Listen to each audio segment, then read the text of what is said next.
There is a crop the modern world doesn't want you to know about.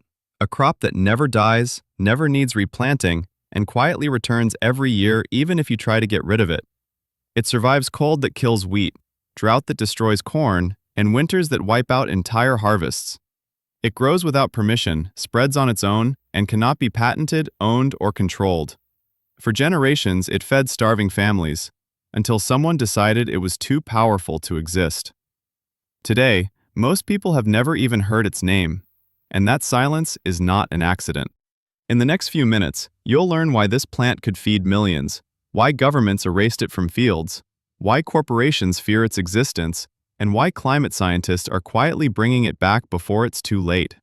You'll discover how it survived wars, famines, and centuries of human greed, and why its biggest secret still lies hidden underground.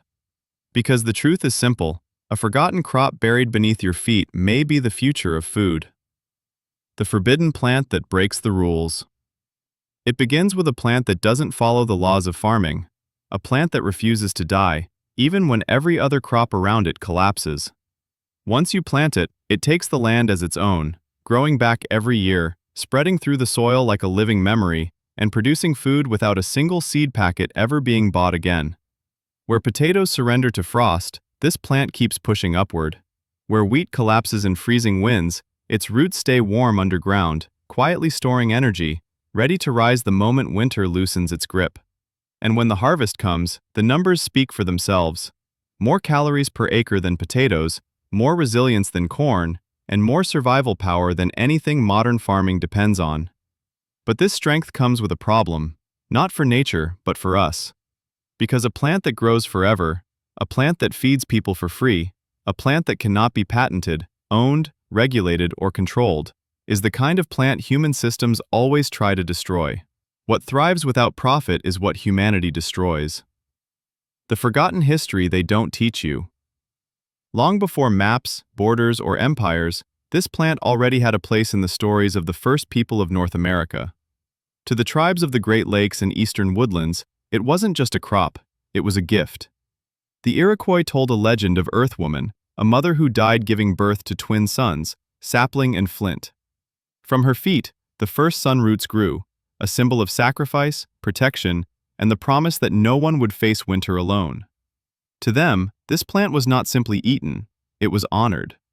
When French explorer Samuel de Champlain arrived in 1605, he saw something he couldn't forget: fields of towering sunflowers, 8 to 10 feet high, turning their bright faces to follow the sun. But beneath those giants lay the real treasure: knobby, hidden roots bursting with sweetness and strength. For native tribes, this plant was more than food. It was memory, it was culture, it was identity. A living ally that ensured survival long before Europe ever learned its name. How one plant saved entire civilizations. History remembers kings and conquerors, but it forgets the quiet things that kept people alive. This plant was one of them. In 1805, Lewis and Clark were starving in the frozen Dakotas. Game was gone. Supplies were gone. Their expedition, the future of American exploration, was about to collapse. Then Sacagawea found something buried beneath the snow. Tiny underground caches made by mice, filled with thousands of these knobby roots. She dug them up with her bare hands, roasted them over fire, and saved the entire expedition from death. But the truth goes deeper. Tribes across the Great Plains planted this crop once and harvested it for generations. It thrived in winters that killed wheat, in storms that flattened corn, and in soils where nothing else survived. One patch could feed a whole village, its roots multiplying underground like a silent promise. And in every famine, every harsh winter, every moment when food vanished, this plant didn't. It was the last thing standing when everything else failed. Subscribe if you want the next hidden crop they erased from history. When Europe was dying, this plant became salvation. When this plant first reached Europe in the early 1600s, the continent was breaking under the weight of starvation. Soils were exhausted, winters were brutal, and the potato, new and mysterious, was feared. People believed it caused leprosy, madness, even death. Fields stayed empty, and families went hungry. But the sun root didn't care about superstition. It spread through poor villages, castle gardens, and muddy farms like a quiet miracle. No fertilizer, no plowing. Plant it once, and it returned every year on its own. Within decades, it fed everyone, from French peasants to Italian farmers to livestock on royal estates. Kings ordered it planted, commoners depended on it. And in a Europe collapsing under famine after famine, this strange American root became salvation. It grew in cold that killed barley, on slopes where wheat refused to sprout, and in forgotten corners where nothing else dared take root. But as its popularity exploded, something darker followed. Because the enemy that threatened this crop was not soil, weather, or hunger. Its biggest enemy was human greed, the fall, why they erased it on purpose. For a moment, it seemed this plant would reshape the future of food. It fed the poor, it fed the rich, it fed entire nations for almost no cost. But that was the problem. You cannot patent a plant that grows forever. You cannot control a crop that spreads on its own. You cannot tax something that doesn't need seeds, fertilizer, or machinery. And you cannot build an industry around a food that refuses to obey the rules of profit. Industrial agriculture was rising. Companies needed crops that died every year. Crops that forced farmers to buy new seeds. Crops that required fertilizer, pesticides, storage, packaging, transport, a whole chain of money. This plant fit none of it. It was irregular, knobby, hard to harvest by machine, and impossible to standardize for the new markets being built. So it wasn't studied. It wasn't supported. It wasn't improved or protected. It was quietly pushed aside, replaced by crops that made money, not sense. Because a system built on profit always destroys what grows for free. War, hunger, and the plant that refused to die. Then came the years when Europe bled. During World War I, Germany was strangled by an Allied blockade. The winter of 1916 became known as the turnip winter, a season so brutal that families survived on animal feed. Potatoes failed, wheat vanished, and in forgotten corners, these stubborn roots, never planted, never tended, rose from the ground like buried hope. People dug them out with numb hands because they were the only food the war could not steal. World War II was even worse. In 1940, Nazi forces seized nearly everything French families grew. What remained were scraps, rutabagas, wild plants, and this one stubborn tuber people hated, but depended on. For 9 long years, millions lived because of a crop they wished they never had to eat. And then came the Netherlands. The hunger winter of 1944 killed over 20,000 people. Parents dug frozen soil with spoons and broken tools, searching for the one thing still alive beneath the ice. Children survived because this plant refused to die. Because sometimes, what humanity despised is what kept humanity alive. The science that shocked modern researchers. For centuries, this plant survived because people trusted instinct, not science. But when modern researchers finally studied it, what they discovered stunned them.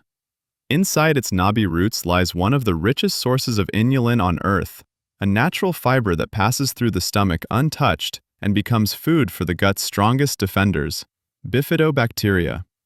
These bacteria multiply, repair the gut lining, and produce short-chain fatty acids that block dangerous pathogens, boost immune function, and help the body absorb minerals like calcium and magnesium that would otherwise be lost.